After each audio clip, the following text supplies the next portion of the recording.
Dear students, today we will discuss about types of plant tissue culture. So, what is this tissue culture and what are the uses or advantages of tissue culture? All these are you well studied in your plus 2 classes and previous classes. Okay, and anyway, um, as the first part of our classes about this plant tissue culture types, just we will go through about the definition for plant tissue culture. So, plant tissue culture is a collection of techniques used to maintain or grow plant cells, tissues, or organs under sterile conditions on a nutrient culture medium of known composition. So, this is only a general information, and this plant tissue culture is widely used to produce clones. That is the organism which are very much like that of its parents, and because these next generation is produced without the sexual recombinations, so we can get the plants or animals in case the clone, it's a general term, it will the plants or animals which are rearing through such methods is look alike in any external or internal or genetical factors like that of their parents. So, the clones of a plant in a method which is produced as a result of plant tissue culture is generally called as micropropagation. Okay. This is already you people studied about this characteristic of plant, because the plants are totipotent. That is from plant cell is having that capacity to develop into the whole plant structure or plant body if we are providing adequate buffer condition and also adequate aseptic and nutrient medium. So, this character of plant cells are called as totipotency, and on the basis of this characteristic of plant cell we can produce tissue culture plants. Okay.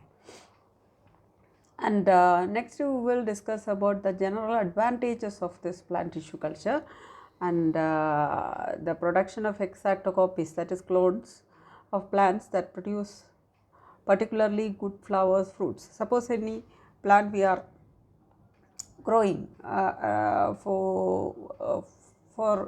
part of entrepreneurship development. In case of this cut flower industry, a rose plant, orchids or gerbera, and the parent plants are producing very colorful or large flowers. But suppose we are rearing normal conventional methods of plant breeding, we are not getting such good quality flowers in the next generation.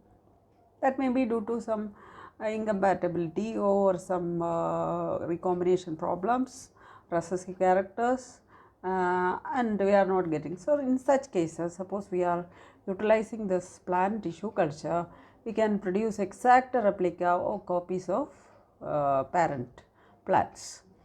Then to quickly produce mature plants, that is we can get seedlings in a fast rate, and also the production of multiples of plants in the absence of seeds. Suppose any plant is not doing sexual reproduction and it is some genetical disorders are there, or suppose we are continuously producing vegetative propagules or vegetative methods to produce the next generation, normally the sexuality of the plant or sexual reproduction is get diminished. So, in such cases if the seeds are produced also, they will be abortive in nature, because we are continue. For example, in case of tapioca, we are utilizing plant cuttings. So, in such cases there is some incompatibility or disadvantages or malfunctioning of sexuality of the or sexual reproduction of the plants. So, in such cases, for producing seedlings, we can utilize this plant tissue culture methods. Then the regeneration of the whole plant from plant cells that have been genetically modified. So that is in case of the suppose we are using genetic engineering methods. In the forthcoming classes we will discuss clearly about this genetic engineering. So it is only an introductory class. So just we are discussing the advantages of tissue culture. The production of plants in sterile containers that allows them to be moved with greatly reduced chances of transmitting diseases, pests and pathogens. Suppose in a tissue culture lab we are providing aseptic conditions, so we can very much reduce the chances of getting new diseases, because if suppose the plants are growing in vivo conditions or in field conditions, there is a chance of getting more diseases. So the next, the production of plants from seeds that otherwise have very low chances of germination or growing, that is the orchids and nepenthes. So these two are only examples. Suppose there is no very good quality seeds are not produced, then conditions we can use this tissue culture methods. Then we can produce clean stock, that is the plant seedlings or plantlets without any disease or fungal attack we can produce. So they can be a cleaned stock for horticulture and agriculture purpose. Then availability of new material, then variation in supplies and quality, patent rights, because we are doing some genetic engineering and we are producing transgenic plants with our gene of interest. Then surely because it is we are producing inside the lab conditions, so to get copyright and patent rights, it's very easy. Then easy purification of the compound. Suppose we are doing some experiment related to the this perfume industry. So we are producing some particular genetically modified some plants which are with some precious genes which are needed for the aroma of the or increasing the aroma of the flower. So that as a result in lab condition itself we can produce such compounds. Okay. Then modification of chemical structure, then disease free and desired products, and of course it is crop improvement.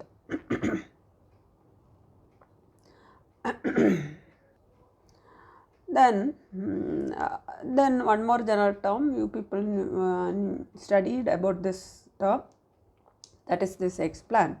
Explant is nothing but what all the plant materials or parts of the plant which we are utilizing for the production of tissue culture. That is, it is any part of a plant taken out and grown in lab conditions under sterile aseptic conditions in special nutrient media is called explant. Here some examples are there. Here we can see these leaf bits, then seeds are there. Here we can see these leaf bits are growing, and this is the bud condition, apical bud or lateral bud. So these are some examples. Roots we can use, anthers we can use as explants. Okay, and next we will study about what are the general methods of plant tissue culture. This may ask for, it's a general question, it may ask for 4 mark question. So this plant tissue culture includes two major methods, that is on the basis of in vitro growth conditions. We can divide the whole plant tissue culture methods into two, that is callus and suspension cultures. Okay, that is callus and suspension culture. Callus culture, that normally it will grow on a solidified medium, and suspension cultures that is normally the explants will grow in liquid condition or semi-liquid conditions. So it is in accordance with the in vitro growth conditions. Then next one is type of, on the basis of the type of explant we are utilizing. And here there are so many types are there. Few are here it is written, that is single cell culture, shoot and root culture, somatic embryo culture, meristem, anther culture, haploid production, protoplast culture, embryo culture, ovule culture, ovary culture, and more protoplast some jana. There are so many other. Suppose we can use any part of the plant as explant. Okay. Then what are the some other important points we should know about the production of this plant tissue culture? That is, first we will discuss about it. Is all these things are general things. That is environmental. What are the environmental conditions we should provide? That is, there are three important aspects in vitro culture related to in vitro cultures. That is, how we are preparing the nutrient medium, then how we are providing the aseptic conditions, that is without any fungal spores or germs or bacteria like that, and how we are providing the aeration of the tissue. Aeration, not the aeration of the room, how we are. But there are three main environmental factors or conditions are there in case of in vitro production of plant tissue culture. What are they? Nutrient medium, aseptic condition, and aeration of the tissue. And coming to the nutrient medium, it may ask for 4 marks about this, how nutrient medium is producing and how we can select the chemical combinations in accordance with the explant we are selecting. So it is a separate topic, but it is here in as part of this environmental condition. That is, that medium depends upon the type of plant tissue or cell used for culture. That is generally in accordance with the explant. Then generally nutrient medium, nutrient consists of inorganic salts, both the micro and macro elements, carbon source, usually sucrose, that is the energy vitamins. That is, the carbon source is actually providing the energy for the growth. Then vitamins, for example, nicotinic acid, thiamine, pyridoxine, amino acids like arginine and glycine. So many amino acids are using. Growth regulators like auxins, gibberellins, cytokinins, like that. And the pH of the nutrient is an important factor. That pH is 5.7. Okay. Then how we can provide the aseptic conditions? That is, nutrient medium containing sugar, that may leads to the it is an attractive factor about the infection or the increased growth of the microbes. That may leads to the increased growth of the microbes, and these microbes compete with the growing tissue and finally kill it. And it is important to maintain aseptic conditions. Sterilization is very important, that is autoclaving, surface sterilization of the explant, and what are the instruments or glasswares or plastic wares, Teflon wires we are utilizing in the tissue culture lab must be thoroughly disinfected. Okay. Then how we can produce the aeration of the tissue. Proper aeration of the cultured tissue is also an important aspect of culture technique. That is, in case of especially in case of suspension cultures, there is a chance of the cell which we are growing in the suspension culture, there is a chance of sedimentation of the explant. So in such cases, how we can provide aeration? So it's a very big question, and in such cases we can use automatic shakers or any mechanical method for the stirring of the culture medium. In case of this solidified medium, it is not a problem, but this aeration of the tissue which is growing in the suspension culture medium is causing this problem. Okay. Then now we can study about the types of plant tissue culture. What are the types are there? Then first we will discuss about this callus. So what is this callus? So after this a petri dish which is showing some unorganized mass of tissue which is pale white or pale in color, and it is not having any proper shape or size, and this is actually the callus which is growing from the explant which we are. Suppose in case here, suppose we are using leaf bits on this nutrient medium, and it absorbs the nourishment and starts to do cell division and form a unorganized or irregular mass which is undifferentiated mass of its, that is here the definition is there. Callus is irregular, unorganized and undifferentiated mass of actively dividing cells. That is important point, because in this medium all the facilities which are in need of cell division is provided, and we should provide darkness and that is the medium is solidified by using agar, and these conditions stimulates callus formation. Okay. So callus is very fragile in nature, because suppose we are examining the callus tissue through microscope, we can recognize there is no middle lamella construction.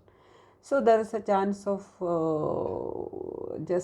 suppose we are touching the callus tissue with a needle or scalpel, we can easily disorganize them, or we can cut into small pieces, and this can be used for subculturing also. So the medium containing the auxins and the BAP, that is the benzyl aminopurines, both are growth regulators that will induce the formation of shoot formation. Here in this figure we can see small shoots are emerging. See this green color patches. Then callus is obtained normally. Callus formation we can see within 2 to 3 weeks after the explant inoculation. Okay. Then next type is single cell cultures, that is stated earlier, cells derived from a single cell through mitosis constitute a clone, and the process of obtaining clones is called a cloning, a sexual progeny.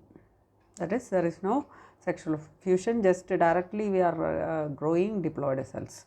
So here just this single cell culture is a general term which can be applied for both plants and animals. Here this leaf is utilizing as explant, and it is growing, and formation of the callus. From the callus you can see the plant is developing. And here this is the human cell culture, and it is actually by utilizing the law and order, the human cloning is banned, but we can utilize the cell culture, single cell culture, to get rid of some diseases like cancer. And here such here the organoid of human colorectal cancer cells, isolated single cell, and then by utilizing this we can study why this cancer is produced, and for study purpose we can use even human cell culture also. Okay. Then root tip culture, and it is nothing but as the name or the type of the tissue self-explanatory, that is here the explant is utilized is root, and if we are providing, and especially we will collect the root explant from lateral roots, and from that we can get more protection of roots, and root which can be utilized for the growth of the plant itself. Then leaf culture, here leaves of the size 800 mm may be used as explant. So from the young leaves, young leaves are showing more chances of getting callus. Here we can see this leaf bits which are placed over this medium, growth medium, and here and there we can see the small production of callus. Okay. Then shoot tip culture, here the shoot tips can be used as the in the form of callus, in the form of explant. The excised shoot tips, that is of size 100 to 1000 μm long of many plant species can be. This is a very common type of tissue culture method. Relatively simple and simple nutrient media can be used. This media must contain growth hormones and will often form roots. Directly we can get, see this here, plenty of root formations, and from that the plant is developing. Then anther culture, and that is the young flower buds are removed from the plant and surface sterilized. The anthers are then excised and transferred to growth medium, and actually the anthers and pollen grains are used for the protection of haploid plants. Okay, see this is a very close of microscopic view, that is the anthers are there, and from that the anthers are kept over the nutrient medium. From that you can see the root shoot initiation, callus, small callus formation, and here in the picture in photograph E we can see a small seedling, and this is the normal plant condition is diploid condition, and that is the haploid condition in I, that is the plant which we are produced as a result of tissue culture.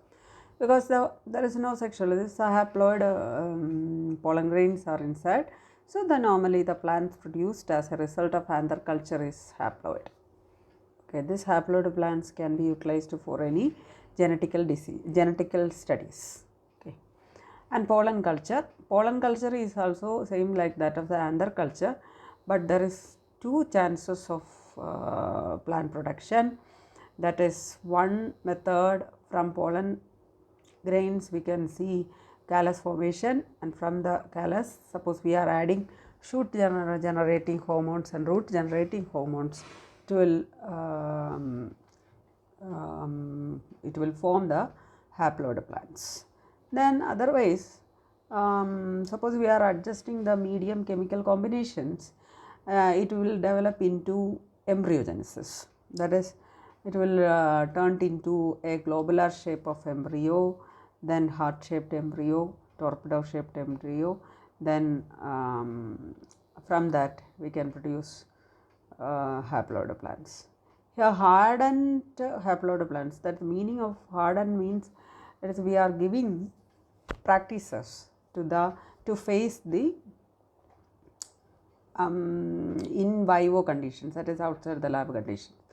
That is the general usage which we are using in tissue culture, that is hardening.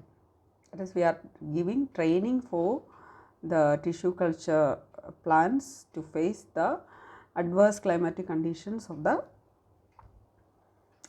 normal crop field conditions, that is hardening. Okay.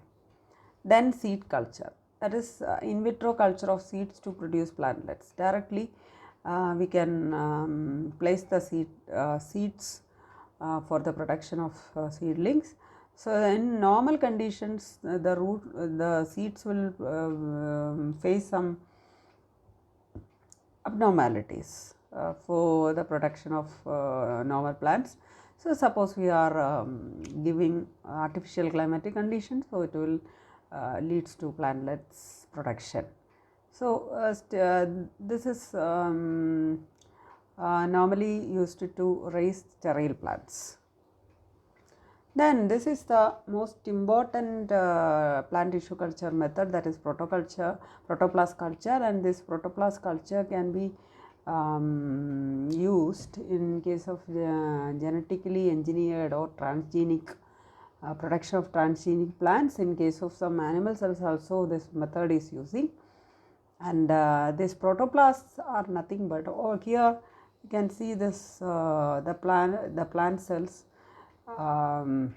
which are isolated from leaves which are in green color, and some other cells which are colorless, that is it may be collected from any other part of the plant, for example root, tubers, without this chloroplast. Okay, So in case of this protoplast, all the cells are globular because the protoplasts are developed as a result of removing the cell wall. Actually the cell wall is giving rigidity and shape to the cells. So without cell walls the cell will appear as globular. Okay. And for the removal of this cell wall we can use any enzymatic method. So these are all culture types are short answers or sometimes essay questions. Okay, we will study in detail in the coming classes. And this is nothing but this is just a figure which is explaining that is callus formation after giving root initiating and fruit initiating hormones. From the callus we can see the plantlets are developing. Okay, and here we can see this plantlet production, and this is from that, this is actually tissue culture developed plant. And here normally the plantlets or small seedlings which are producing from the tissue culture medium is without root caps. Okay, so in order to provide such conditions, in lab conditions itself we can grow the tissue culture plant in small pots. Okay, and in controlled climatic conditions, and through that method or growth patterns we can harden the plant to face the lab conditions. Here see, it is now planted in the field. Here we can see fully grown plant.